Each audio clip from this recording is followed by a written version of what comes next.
Hi, everyone. I'm Sandra Ingerman, and welcome to our third season of the Shamans Cave. And I'm Renee Barabo. And can you believe it's been 2 full years and we still want to talk to each other more? How great is that? I know we spend an hour talking to each other and then we do a show. And my husband's always saying, "How many shows did you do? You've been on for so long," but we really enjoy our relationship. And we really enjoy our relationship with you. I don't always respond to the Facebook book posts. I do like them just because I'm trying to wind my way out of technology because things are changing inside of me, which is the theme of our show today. But I do look at the posts, and you're doing really brilliant work, and the Shamans Cave emails to us are really, really touching.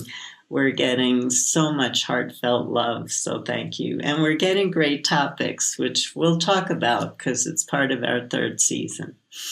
Yes. And the other thing, let's just get through the housekeeping first.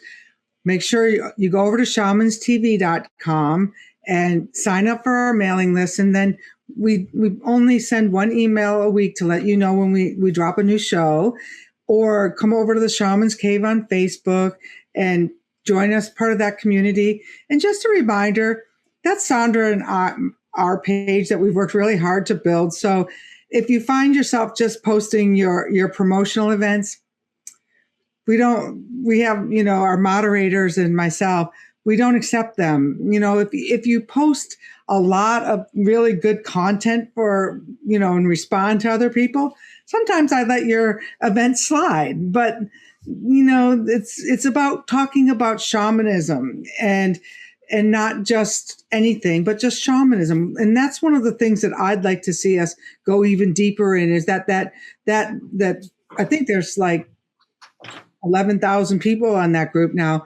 But why don't we help each other in our shaman issues or our shamanistic issues?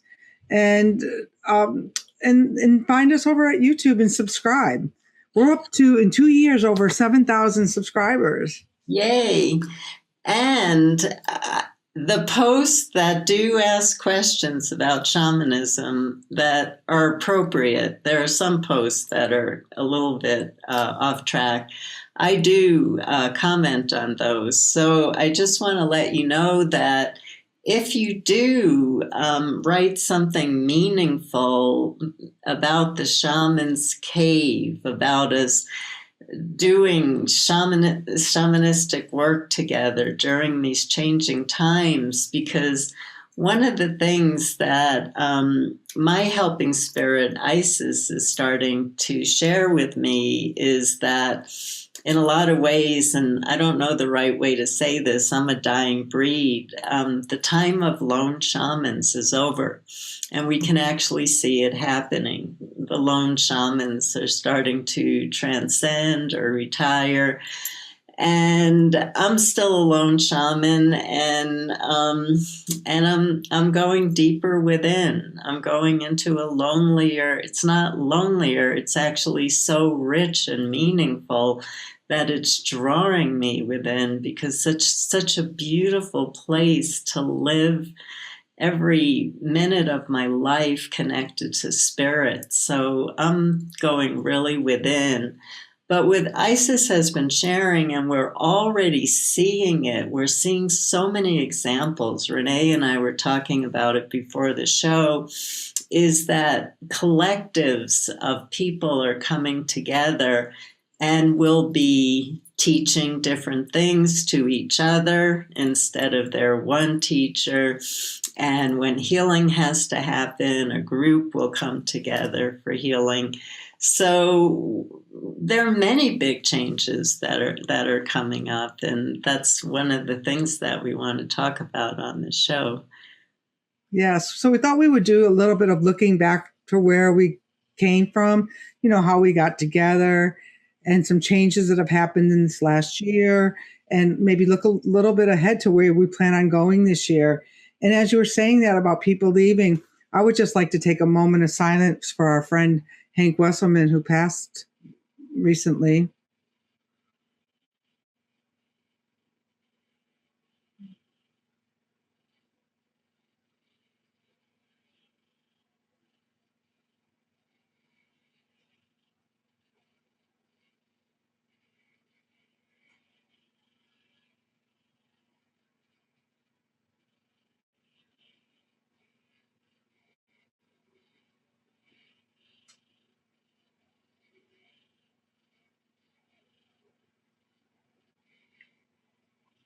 Mm. Well, Sandra and I had very different but long-standing relationships with Hank, and um, I learned from, speaking of it in the past, I learned from the show that when I told Sandra about my experience the first time I met Hank, where he was lecturing about long distance healing in the front of the room, well, I was taken on a long distance healing, and dismembered, strewn apart, sewn back together with arrows. And it never occurred to me, but that was my call to shamanism. And I learned that from the show with Sandra, because I had been doing my work alone. And so when we came together, it was a really empowering moment for me, because I'd finally grown into the practices that I'd been initiated into reluctantly. And so I honor Hank for that, and for teaching me about spirit canoes. And we were once together in Italy, and I was relatively new at the experience, and all of a sudden I'm in the hills, and we're doing these spirit canoes, and we'd be taking these bus tours to the Etruscan tombs and stuff like that, and I'm seeing all of these spirits that wanted to come on this, to be brought back. And that practice actually I used again for 9/11. And with a lot of my friends, we just journeyed together, and all of those people got into this big boat in the harbor, and, we helped them transcend.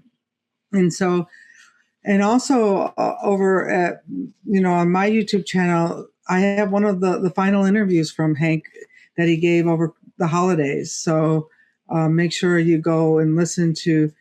He always was full of wisdom, and hit that archaeologist background, or just really brought in a whole different perspective to the work. Yeah.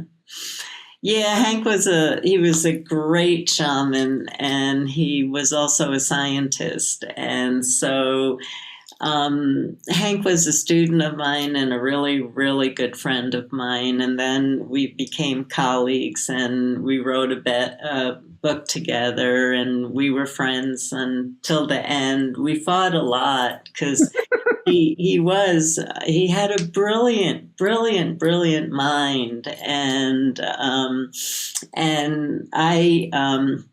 I'm not good with words, and so oftentimes we would be talking about the same thing, but I wouldn't even realize it. I have a very, very limited vocabulary, so you can only imagine my conversations with Hank. But we were really good friends. I taught the class that he was supposed to teach the night before he died, and he knew I taught it, and he knew the group did well, and so there was a sense of completion. And it's a really tough one for me.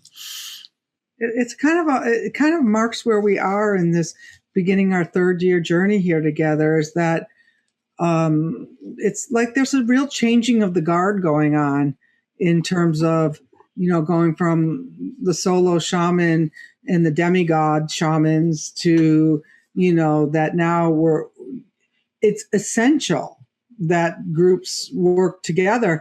In fact, I know, you've been doing that with your own teachers trainings. I've been watching there. I have a teachers training going on, and I have this smaller group that are doing the advanced level coaching with me. And they're sitting there for a week waiting for me to tell them it was okay to move from the Facebook chat into a private group. And I'm there and they're talking about it again yesterday. And I go, well, what are you waiting for? Well, we're waiting for you to give us the go ahead. And I'm there well, you might be waiting all year long if you're waiting for me to give you the go ahead on anything. I'm not going to do it. Right. Next thing you know, because the whole point of this up-leveling people is that they have to take responsibility. You have to take responsibility. We're really clear for the last 2 years that we've given you a taste of what we do. We're not giving you the encyclopedia here. If you want the encyclopedia, you don't hop, skip, and jump between things. You find a teacher that you're going to love, you're going to hate, and you're going to come to respect. And if you don't go through those different cycles with the teacher, you didn't stay long enough. Yeah, and the other thing, too, is a show that we have coming up in the third season is about instant healings. And the reason I bring that up is that for many years now, this is way beyond recent times. For over 10, 15 years, I've been writing about constantly how people are looking for more advanced ceremonies because things are getting more desperate on the planet. So our ceremonies must become more complex. And so people keep going. I keep seeing emails coming my way. Oh, this teacher's doing a more complex ceremony. Oh, this ceremony has so many parts to it. And so people keep changing out of workshops and out of teachers, looking for more powerful ceremonies. And the one thing that's been shared for tens of thousands of years through shamanism are the simplest ceremonies are the ones that work the best.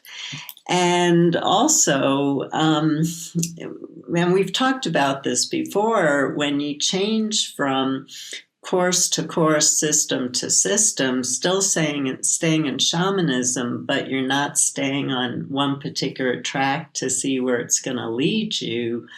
You always stay on the surface waves, and so you block you hurt yourself. You don't hurt the planet because you're not evolving. You're basically stuck. You're just floating on the same waves, but you think you're going miles. And so it's really important to pick something and really stay with it unless it doesn't speak to you. If you say, I don't feel good doing this, then don't. Find another path. But if you say, I love this, but I heard there's something more powerful. I've only been doing this for a week. I'll jump to that, and then I'll jump to that. You're floating on a surface wave. You actually didn't jump anywhere. Or jump in anywhere. Yeah, we've been doing a lot. We did a lot of interviews, and so you can spot that a mile away. When somebody has done surface diving, and it might serve you. So I don't want to judge it, but if you think that you're here and you're getting trained by either of us, you're not. And we're going to move into season 3 with that same assumption that we're here to give you a taste of our wisdom that we've embodied. This is what we've embodied. This is what we've learned along the way. And if you want to go deeper with it, you're going to have to dive in. And we do appreciate you listening every week. I mean, those emails that we get about how why they're working in their shops and they're, driving in their cars, and that this is something that makes you feel connected. It's the juice that keeps us going, for sure. Yeah, and the other thing that's happening is I've been having really intense spiritual experiences my whole life. And they've gotten more intense since the solstice. And so I'm writing about things more that kind of are edgy. Like, is Sandra starting to lose it? But what's happening is it's giving so much peace because everybody's getting more psychically sensitive. And so I'm getting letters in the mail, I'm getting emails that what I'm sending out is normalizing people's experiences that they're having right now, because there is more psychic opening right now. There is more understanding of multiple dimensions right now. And there's a lot that's flowing through, and there's so much coming through us, not as lone shamans, but as community who all have pieces. And some of my well-trained practitioners and teachers are afraid to share the insights that they're getting. I've been sharing all this stuff for over 40 years, so I'm very used to people saying, has Sandra lost it this time? Because I've been hearing that for 40 years. But those of you who are new, you're hearing it for the first time. Are you losing it? And so me saying certain things is normalizing things so that people are starting to feel more comfortable moving into working with a different paradigm in shamanism, because the spirits are opening up higher frequencies, they're opening up higher vibrations, and people are sharing it, but they're a little bit nervous. And so it's good to have teachers like myself and Renee who can normalize these things for you. Right. And we certainly don't hold back when we were sharing. I was doing an interview the other day, and I could see it was a long time term shamanic practitioner whose eyes glazed over with some of the stuff that came out of my mouth. and it was like, what are we going to just pretend this isn't all happening? You know, we're just going to pretend these severe weather patterns aren't getting more and more heightened, and that, you know, maybe some of the classes I might teach this year might be about, you know, how to lash your latrine in the woods. Yeah. And then on the other side of that, what's happening for me is my spirits are showing me more the light behind nature and these beautiful interconnections, and how we can actually completely shift out of this dimension of suffering, not getting away from suffering. We have to understand that suffering helps us grow, but it's a suffering that you can attach to. You're having a growth experience in the light of nature, and just like all of nature, that seed has to go through the heat and the challenge to burst forth into its beauty. That's a different kind of suffering. Mm-hmm. But this dimension, where there's just division, there's just a fighting, there's things are breaking down and the dismemberment, you have to make a choice right now. It's all about choices of which dimension of reality that you want to live in. And there are different dimensions that you can shift to right here that's safe, that's normal to do. People have been doing it for tens of thousands of years. And it brings you peace, it brings you stability, and it brings you beauty. So as Renee will hopefully be teaching us how to tie our latrines down, I might be teaching you how to shift out of the suffering that you're in to experience a higher vibration of life. And we need to be doing all of this right now, because I live in New Mexico, the state right next to Texas that lost its power, lost its water, lost everything. So we're going to be looking, there are many different levels that we'll be looking at. And people have been really generous and have given us some really nice topics for our next season. I will say that a few of these topics we did cover, but I remember what we covered in these topics, and our shows are short, so we can go deeper with all of these topics. For me, I feel that the greatest tool that Renee and I can give, that we can give all of you, is understanding hope and trust and the power of faith. Because our greatest danger in the world right now is if we lose our faith.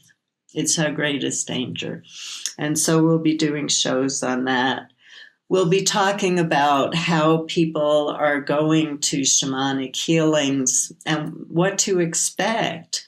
Because of the Western medical model of taking a pill and feeling better, a lot of people are entering into shamanic work or going to practitioners with unrealistic expectations that there's a lot of work to do for your healing. There are instant cures, there are miraculous healings, but did you do your work before that miraculous healing came about? So we'll be working with that. We are in a changing cycle, and I have to say, I was really cynical when everybody started talking about the age of Aquarius. I can get really cynical, but I have to say, since the solstice, my energy, what I'm bringing through, what I'm feeling, what I'm seeing is all new. So cycles are changing. And when cycles change, we must focus on purification and cleansing. That is something that nature teaches us, and we are nature. If we don't listen, we're going to have more issues that we're going to have to deal with. And people are asking about worry, the pros and cons of worry. How do we heal worry? What about being worried about the known and even the unknown? Worry, fear, anxiety is really big for us right now. And a lot of people are losing it. So how do we be around toxic people who really have moved into PTSD and are dealing with mood disorders and don't even know it? And that was a good question that came up. And then a student of Hank's whose heart is broken would like us to talk about getting too attached to a teacher. And that goes into our third season, where we're going to be talking about how do we move from the lone wolf shaman to the community shaman paradigm, and where we all hold equal power and equal responsibility and mutual support and love for each other. So we have a good season coming up. I'm looking forward to it. I can't wait to have all these conversations. And again, so why don't you stay tuned with us? Like us over at the Shamans Cave on Facebook, shamanstv.com to sign up for our mailing list. And we're over at YouTube at the Shamans Cave as well. You can find us in all these places. And one thing that Sandra said that just reminded us, more people are going for healing these days. So make sure you share this show with your mothers, your children, your next door neighbor needs what we're teaching. They need that lamp out in the dark field. So we're here with you again for another season, and looking forward to it, Sandra. I'm really looking forward to it, Renee. We are elders. We have a lot of experience that we could share with you. We have tools. One of the things my husband and I talk about is during our struggles, and we think about how many tools we have, and we think about what is happening to people who haven't had these practices for 40, 50, 60 years to tune into, to stay stable and centered and peaceful during these changing times. So it would be really nice for you to reflect when we say goodbye on this was a really big year for us. And maybe take a walk in nature, or maybe just take some notes, or maybe sit with a cup of tea and just reflect on how you've changed during this year, because we're moving into a changing cycle, and it's good to say goodbye to the old as we welcome in the new. So blessings, everyone. Thank you. And we'll see you next week. And next week, we'll have a ceremony for our season 3. That's right.